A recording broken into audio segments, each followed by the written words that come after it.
안녕하세요. 숲 해설과 함께한 숲과 나무 이야기. 오늘도 식물에게 배우는 인문학의 내용 중에 두 번째 챕터로 자연과 닮은 적용 문화를 꿈꾼다. 그 중에서 소제목으로 수요일엔 빨간 장미를 이라는 내용을 낭독해 드리겠습니다. 1980년대 중반 다섯 손가락이 낸 수요일엔 빨간 장미를 이라는 노래를 성시경이 고혹적인 목소리로 다시 불러서일까?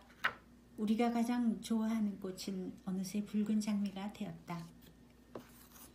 야생초가 원색인 원예종과 비교하면 보잘것없는 듯 보여도 가까이 가보고 싶어 하는 이유는 꽃잎이나 암술, 수술의 모양과 색에 사람을 끄는 매력이 있기 때문이다. 여름철에 붉은 장미가 곳곳에서 피어나면 색감이 너무 강해 속이 울렁거릴 정도다. 멀리서도 강렬하기가 가까이 가보고 싶은 마음이 생기지 않는다. 짙은 색이라 오래 보기엔 눈도 피곤해 멀리서 보는 경관으로나 적당한 꽃이랄까? 자본 경쟁 사회에서 도심의 간판색은 이미 튈 대로 튀어버렸고 빨간 장미가 아니면 나 여기 꽃 있어 하고 명함 내밀기도 어렵다는 생각이 들긴 한다. 조선 세조 때 문신인 강화는 양화 수록에서 꽃을 취하는 법에서 운치와 격조, 절조가 없는 꽃은 모름지기 완상할 것이 못되니 울타리 가에나 담장 및 아무 곳에나 심어서 가까이 하지 말아야 한다고 했다. 꽃의 운치는 꽃을 취하는 데 있어 기본 조건이 되는 것이었다.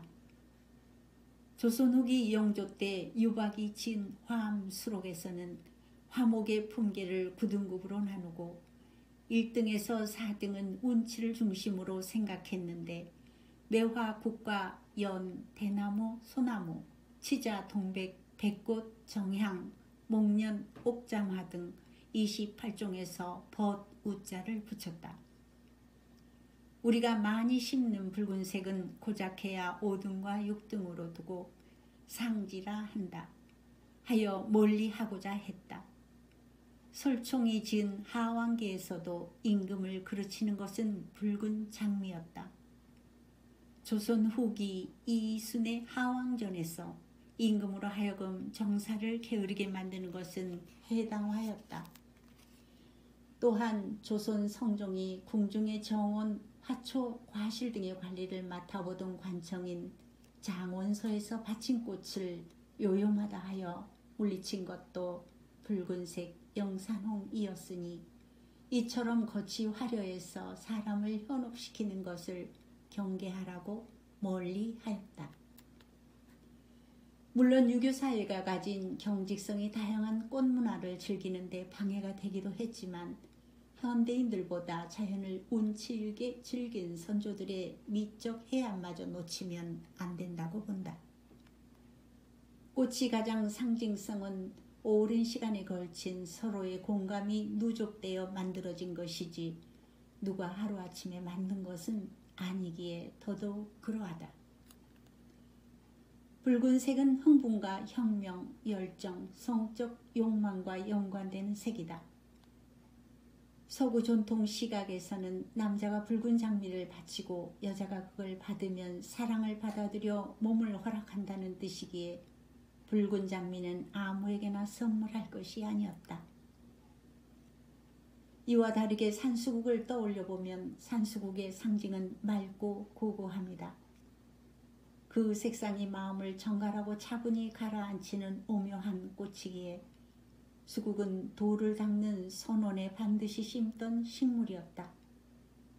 색감 자극이 너무 강해 에너지가 넘쳐 탈도 많은 도시민에게 필요한 색은 오히려 푸른 기운이 감도는 산수국의 색일지 모른다.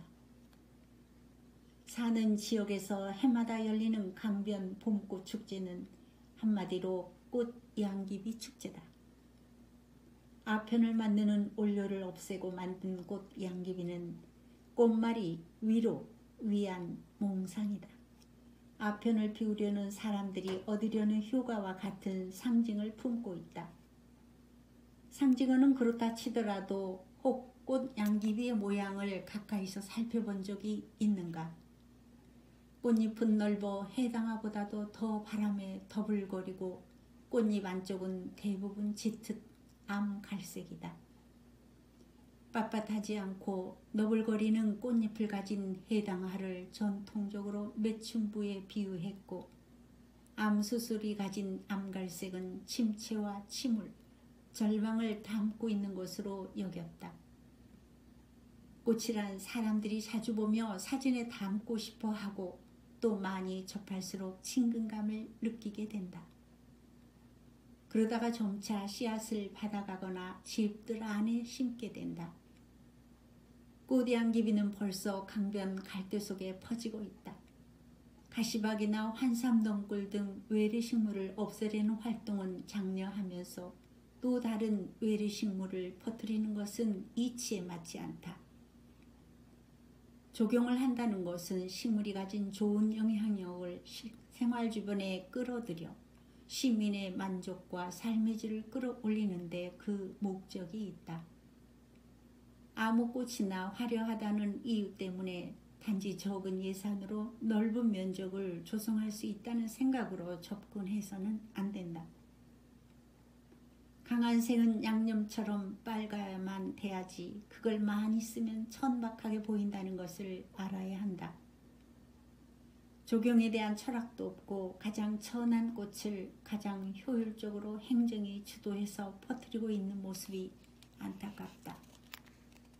지금까지 쪽동백숲에서 책 읽는 나무였습니다. 감사합니다.